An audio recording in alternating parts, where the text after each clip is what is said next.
as we know, we went to two different places, which was Taman Wetland Putrajaya and Taman Botani Putrajaya, to complete the practicals. In this presentation, I will explain the introduction part and the activities that has been done in Taman Wetland Putrajaya. So allow me to start the presentation by explaining the introduction part. So recently, on 12 June 2025, we went to Taman Wetland Putrajaya and Taman Botani Putrajaya to complete our practicals. We actually has done many different activities in these two places.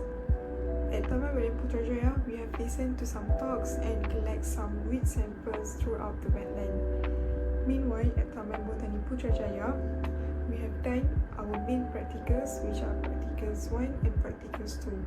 In this part, I will explain some activities that we did in Taman Wetland Putrajaya. There are two actually. So the first one is attending briefing session. This session was given by the science officer that works there, and they actually introduced us the uniqueness of wetlands in Putrajaya. By attending this briefing, I will say that Putrajaya has some unique wetland system that they actually built. So these are the main reasons why I think the wetland itself is unique. The first one, the wetland Putrajaya is recognized as the largest construct freshwater wetland in the tropics, which approximately covering about 197 hectares. That is super huge or super massive. And the second one, the reason why wetland Putrajaya is unique is because it is designed as multi-cell or multi-stage system with 24 separate zones that has different layers or different implements to allow water purification. So it can be simplified that the wetland itself is a design that serves both as infrastructure and habitat for some species of plants and animals. So it is like engineering meets ecology. So the second activities that we did there is collecting weed samples. We have been given a notes to help us identify some weed that must be collected there.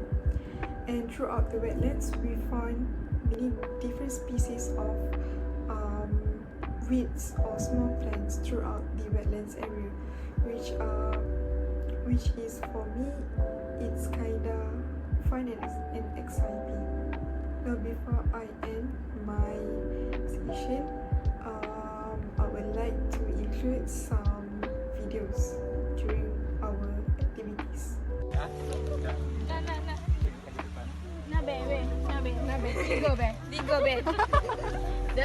So now I will be presenting to you about practical 1, width and length of leaf. This practical involved the quantitative analysis of leaf morphology by measuring the width and length of selected leaves. Using the statistic tools such as mean, variance, and standard deviation, the variability and central tendency of leaf dimensions can be determined by allowing a better understanding of natural variation between plant structure. So, the name of the plant that was used in this practical 1 is Trioelenops oblongifolia, which the Malay name of the plant is Keladan. In this practical, a total of 30 leaves were collected and measured for their length and width. These leaves were systematically divided into 3 sets of 10 leaves each, enabling comparison between subsets of data. The primary objective was to analyze data using the descriptive statistics, especially calculating the mean, variance, and the standard deviation. Understanding this parameter help assess the morphological variability of leaf, which can reflect the environmental influence, genetic factors, or the development stage. By interpreting this data, students gain fundamental experience in biometrics, measurements, data handling, and statistical interpretation, which are the essential in ecological and biological research. So technically, what are the definition of these things? Means is the average of the result, while variance is a measure of the data spreads, and standard deviation is the average deviation from the mean. So there is 3 sets of leaf where each set contribute 10 pieces of leaf, where xi is the actual measurement length of each leaf in cm, and xi minus min x equal to the deviations of each leaf length from the means that show that how far each value is from the average. And the last column is the square roots of the deviations. This is used to calculate the variance. So variance is to measure how spread out length and widths are, and the standard deviation is the square root of variance, showing the average deviation from the mean. So for the set 1 leaf length mean is 11.37 cm, and the variance is 4.0312, and the standard deviation is 2.0078. While for the leaf width mean is 3.65 cm, the variance is 0.2472, and the standard deviation is 0.4972. So based on the obtained result for set 1, the leaf length were more variable and the leaf width has less variations. Based on the table of set 2, the mean length of the leaf is 13.24 cm and the variance is 2.5982, while the standard deviation is 1.6119. The leaf lengths in set 2 have moderate variation with values spread around the mean, while the mean width of the set 2 is 4.23 cm and the variance is 2.3259. Lastly, the standard deviation is 0.5709. This shows that left width in set 2 are more consistent compared to the length with low variations. And lastly, the result obtained for the set 3 is the mean length is 13.71 cm, the variance is 0.6232, and the standard deviation is 0.7894. Leaf lengths in set 3 are fairly consistent and low variation around the mean, while the mean width for the set 3 is 3.94 cm, and the variance is 0.176, and the standard deviation is 0.4196. Leaf width in set 3 shows very low variation, indicating high uniformity, which means it's less spread. So now, let us continue with the post-lab questions. Since all three sets of leaves come from the same tree, when comparing the mean leaf length across the three sets that was taken from the same tree, set 1 has the lowest mean length at 11.37 cm, followed by the set 2 at 13.24 cm, and set 3 with the highest at 13.71 cm. This increase in average leaf length suggests that different parts of the same tree might produce leaf of varying length, possible due to factors like sunlight exposure, age of the branch, and nutrient distribution. For leaf width, set 2 has the widest leaves on average at 4.23 cm, followed by set 3 at 3.94 cm, and set 1 at 3.65 cm. This variation indicates that even between a single tree, there is diversity in leaf size due to the differences in environmental micro-condition like leaf orientation, shading, or maturity. In terms of consistency, set 1 shows the higher variability in length, where the variance is 4.0312, standard deviation is 2.0078, while set 3 is the most uniform, where the variance is 0.6232 and the standard deviation is 0.7894. For white, the same trend is observed, where the set 2 has the most variability, where the variance is 0.3259, and set 3 the least variance, which is 0.176. This pattern suggests that set 3 likely consists of leaves from a more stable microenvironment of the tree, while set 1 and 2 include leaves from more variable or stressed regions. For the second question, variance measure how much each leaf length or width divides from the average. In simple terms, it shows how spread out the value are. A high variance means that the leaf size are quite different for each other, while a low variance means that the size are quite similar. The statement, the leaf have different measurements of width and length, reflect that this is natural variation. Even though all samples are taken from the same tree, the leaf vary in size, as in that set 1 that have high length variance, which is 4.0312, meaning that the leaf range widely in size, while the standard deviation is the square root of variance and expresses the variance in the same unit as the measurement. For example, the standard deviation of set 1 length is 2.0078 cm, means that the individual leaf length tend to differ from the average by about 2 cm. This is useful in understanding how typically a single measurement might be. In set 3, where the standard deviation for length is only 0.7894 cm, it indicates that much more consistent leaf lengths. Thus, the variance and standard deviation help us understand that how uniform or diverse leaf threads are even between the same tree. Lastly, even though all the leaves are from the same tree, it is still essential to measure length and width separately because they are independent features of leaf morphology. A leaf can be long but narrow, short but wide, and each of these characteristics may respond differently to the environment factors like the light, water, and age. And measuring both dimensions allow for a complete and accurate analysis of leaf variation and helping to better understand the in-growth patterns and physiological adaptation between the same tree. Now, we are going to move to our second practical, which is quadrat sampling method. What is quadrat? Quadrat is actually a sampling method by which organisms in certain proportion of the habitat are counted directly. It is used to estimate population abundance, density, frequency, and distribution. In general, a series of squares of a set size are placed in a habitat of interest, and the species within those quadrats are identified and recorded. Quadrat 1, there are 6 different species that we found. First, Cratoxylum formosum, symbol star, Neobalanocarpus hemi, square, Artocarpus elastical, triangle, Dera castellata, circle, Asplenium nidus, love.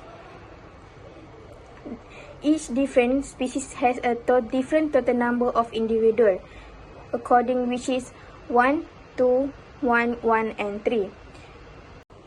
However, during our quadrat tour, we only found 5 different species, which are Hopio odorata, circle symbol, Caesium, triangle symbol, Liquora spinosa, square symbol, Asplenium nidus, heart symbol, Staculia fotida, pentagon symbol. Total number of individuals actually give same number, which is only 1. However, only Liquora spinosa give different number of individuals, which is 2. Quadrat is basically a square frame where usually made of a plastic wood that scientists and students are used to study the distribution of organisms at a specific area. In our practice, we place the quadrat on the ground in a habitat like field or forest. The area inside the frame acts as a sample plot. Then we count the number of plants within that square. This helps us to collect data on things like population size, species frequency, or how organisms spread out in the environment.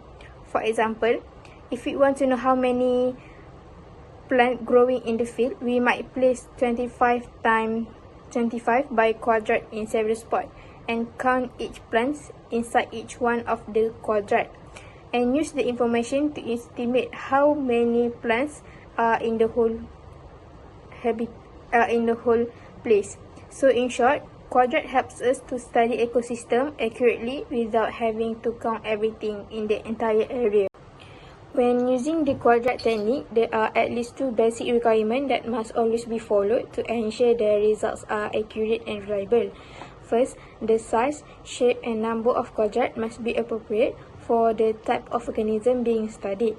For example, small quadrat might be used for tiny plants like moss, while larger ones are needed for shrubs or bigger organisms. Second, the placement of the quadrat must be random or systematic to avoid bias.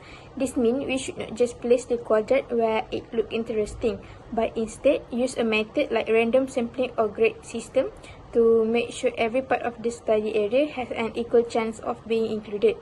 These 2 requirements help us to make sure our data we collect is fair, consistent, and representative of the whole habitat. Let's start with the larger quadrat. For the advantages, it covers more area, so we get better estimate of the overall population and diversity. It also reduces the effect of random variation, especially in patchy environments. For the disadvantages, it takes more time and effort to record data, may be harder to place accurately or on uneven or rough terrain. For smaller quadrat advantages, it is quicker for us and easier to use, especially when time or resources are limited, useful for studying small or very dense organisms. For the disadvantages, it may not represent the larger area well, especially if organisms are unevenly distributed. It also increases the chance of sampling error. So the size of the quadrat really depends on our research, the type of habitat, and the organism being studied. In a forest or underwater environment, organisms can be spread out unevenly, hidden under vegetation, soil, or water. Some areas may have many individuals, while others have few or none. This patchy distribution makes it hard to get an accurate average. Also, in aquatic environment, visibility is limited. You can't always see the animals or plant directly. Many are small, camouflaged, or constantly moving. That means traditional quadrat sampling or visual contact methods don't work well. So ecologists must find alternative sampling technique like remote sensing, sonar, camera traps, or indirect sense like dropping or tracks. They also have to take many samples across different areas and depth to make sure their data is reliable. The main concerns of ecologists are organisms are hard to see or reach, distribution is uneven, and large areas require more time, effort, and advanced tools to sample effectively. This factor makes accurate density estimation more complex and resource intensive. Our hypothesis was the variation in plant species is caused by differences in environmental conditions, competition, and human or animal disturbance within each part of the habitat. There are several factors that could cause this uneven distribution. First, light availability. Some quadrats may be shaded by trees or structures, while others receive full sunlight. Certain plants only grow well in full light, while others prefer shade. Second, soil conditions. The soils may vary in pH, nutrients or moisture from one spot to another. This affects which plants can grow well in each quadrat. The third one is competition. In some quadrats, strong or fast-growing species may dominate and crowd out other plants, reducing species diversity. Next, disturbance. Human activity like foot traffic or animal movement can damage plants in certain areas, reducing their numbers. Some plants are more sensitive to disturbance than others. Lastly, microclimate. Slight change in temperature, humidity, or wind exposure can influence which species survive in a given area. So, even though our quadrats are in the same habitat, small-scale differences in the environment can lead to noticeable differences in the number and types of plant species. BIO464 is a wrap! Set kita dari